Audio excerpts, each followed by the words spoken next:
మేము 2006 అండి. చాలా చిన్నగా ఉండేది. హైడ్రా వాళ్ళొచ్చిన తర్వాత బాగా డెవలప్ చేశారు.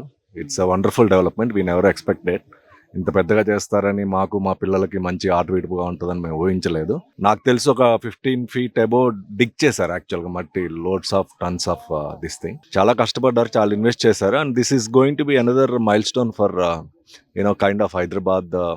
వాటర్ ప్రాబ్లం రాదు. పిల్లలకు ఆటవిడుపుగా ఉంటుంది. వాకర్స్‌కి, జాగర్స్‌కి మంచి హెల్ప్ అవుతుంది బాడీ ఫిట్‌నెస్‌కి. ఇక్కడ రెగ్యులర్ మార్నింగ్ వాకింగ్‌కి వస్తామండి మేము. మా బ్యాచ్ చాలా మందున్నారు. అందరం వస్తాం. బావుంటుంది ఇక్కడ.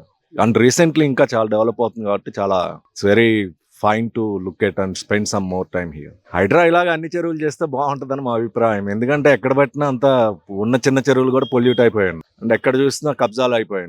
అదే హైడ్రా గనుక ఇలాగే అన్ని హైదరాబాద్‌లో చెరువులు అన్నీ చేసేస్తే చాలా మందికి ఒక ఉపాధిగా ఉంటుంది. And again it's gives lot of pleasant atmosphere, pollution free. And ఈ వాటర్ డిగ్ ఉంచడం వల్ల కూడా ఎప్పుడు వాటర్ ప్రాబ్లం రాదు. Drinking water problem. So lot of benefits to the public కదా. ఒక సంస్థను ఏర్పాటు చేసిందే మంచి జరగడానికి. జరుగుతున్న మంచిని అందరూ ప్రోత్సహించబోవచ్చు కదా. ఇప్పుడు 199 మంది ఓకే చెప్పినా ఒకరైనా నెగిటివ్ చెప్తారుగా ఏది జరిగినా. So we should think in that way. అంతేగాని ప్రతి ఒక్కటి నెగిటివ్ తీసుకోలేం కదా.